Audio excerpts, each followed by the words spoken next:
Assalamualaikum warahmatullahi taala wabarakatuh. Balik lagi di channel Indra Edu.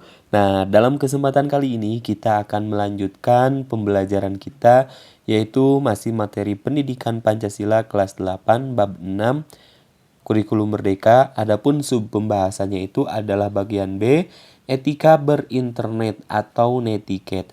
Nah, seperti biasa, sebelum kita lanjut kepada pembahasan, mari subscribe terlebih dahulu, like, komen, dan boleh share kepada rekan-rekannya supaya kita semua bisa menebar manfaat yang lebih banyak lagi.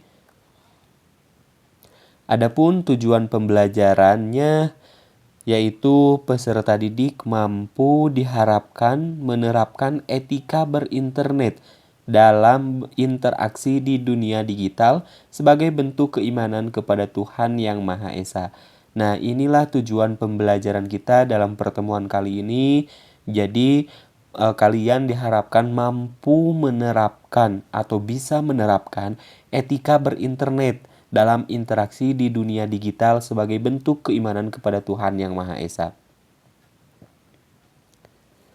Nah, langsung saja kita masuk kepada materi. Apa itu netiquette? Nah, netiquette ini adalah kependekan dari etika internet, yang artinya kumpulan perilaku yang baik dan dianjurkan di internet.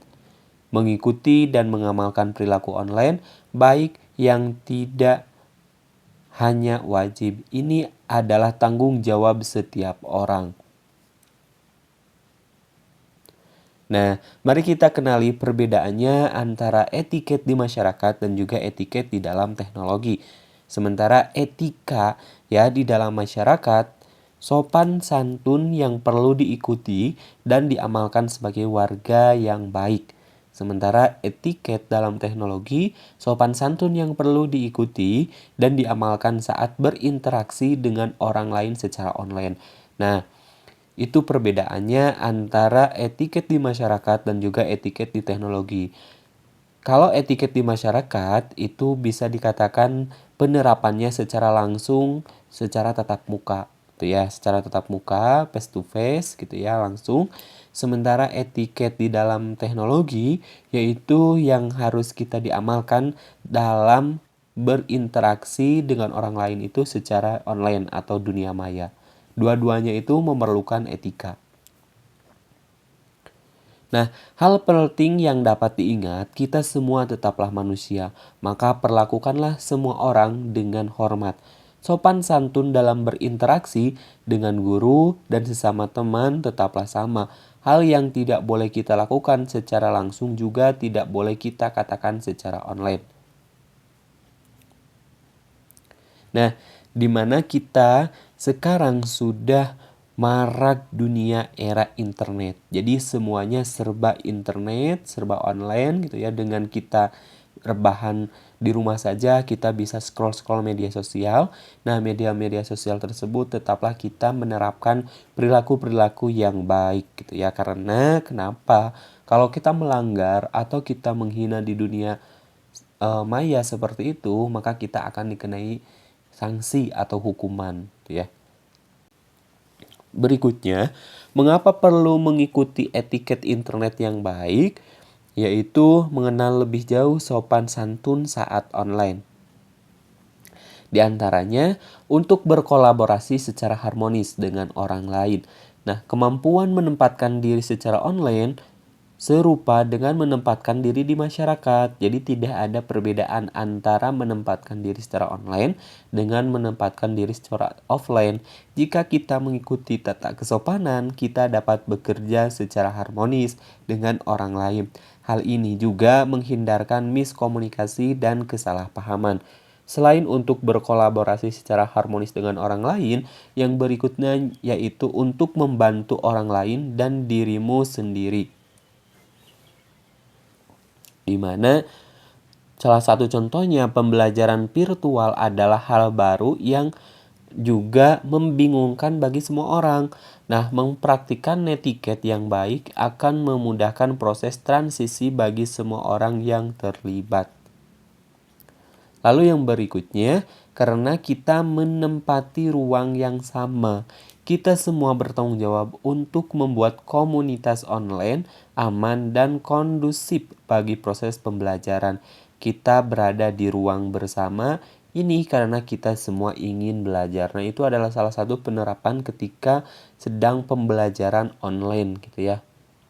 Adapun supaya lebih jelas, berikut ini adalah netiquette yang bisa kalian perhatikan dan juga terapkan saat berselancar di dunia maya.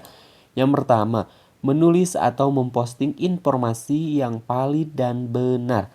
Jadi jangan sekali-kali kita membuat kegaduhan di dunia maya gitu ya, atau memposting di dunia maya seperti mengejek, menghina itu ya, seperti itu. Akan tetapi kita diperbolehkan untuk menulis atau memposting informasi-informasi yang valid dan benar sumbernya, tidak bohong atau tidak hoax. Yang kedua, jangan mengunggah konten yang bisa mengganggu atau merugikan orang lain serta menimbulkan kegaduhan sosial.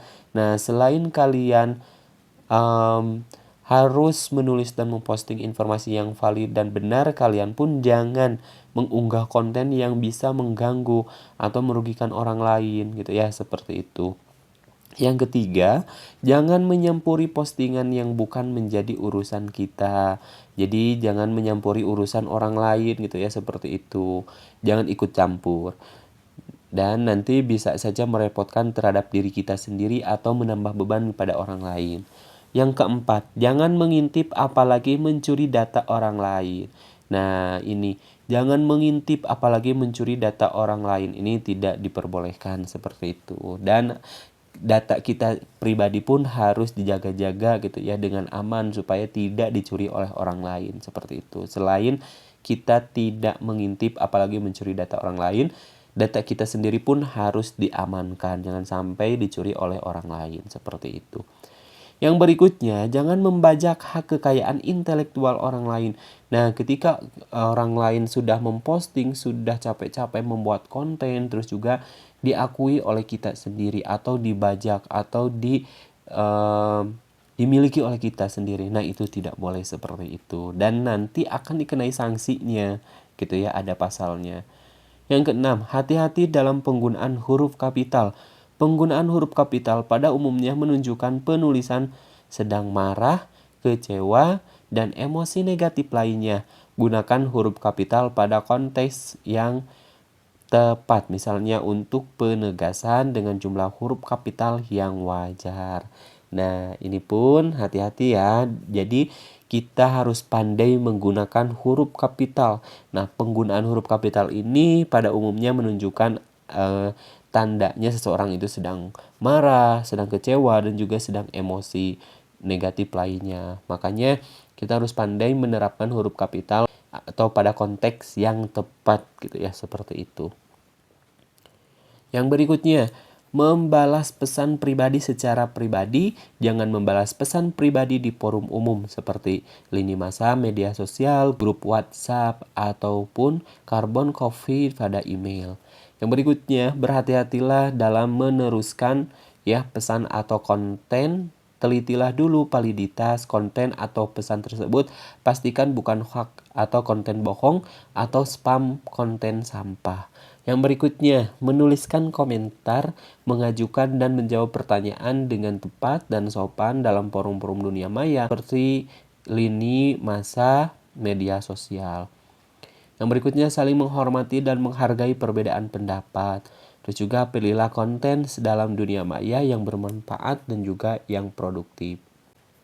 Nah, sopan santun adalah landasan utama masyarakat yang beradab. Jadi sopan santun ini bukan hanya digunakan di dunia nyata, melainkan di dunia maya pun harus digunakan karena sama-sama gitu ya, berinteraksi.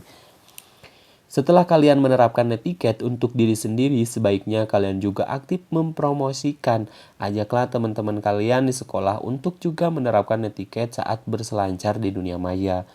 Kesannya memang kecil dan sederhana, namun bayangkan jika semua pelajar berpikir hal yang sama, maka secara alami akan terjadi gerakan nasional penerapan netiquette. Sampai jumpa di video berikutnya, kami akhiri, semoga bermanfaat. Assalamualaikum warahmatullahi wabarakatuh.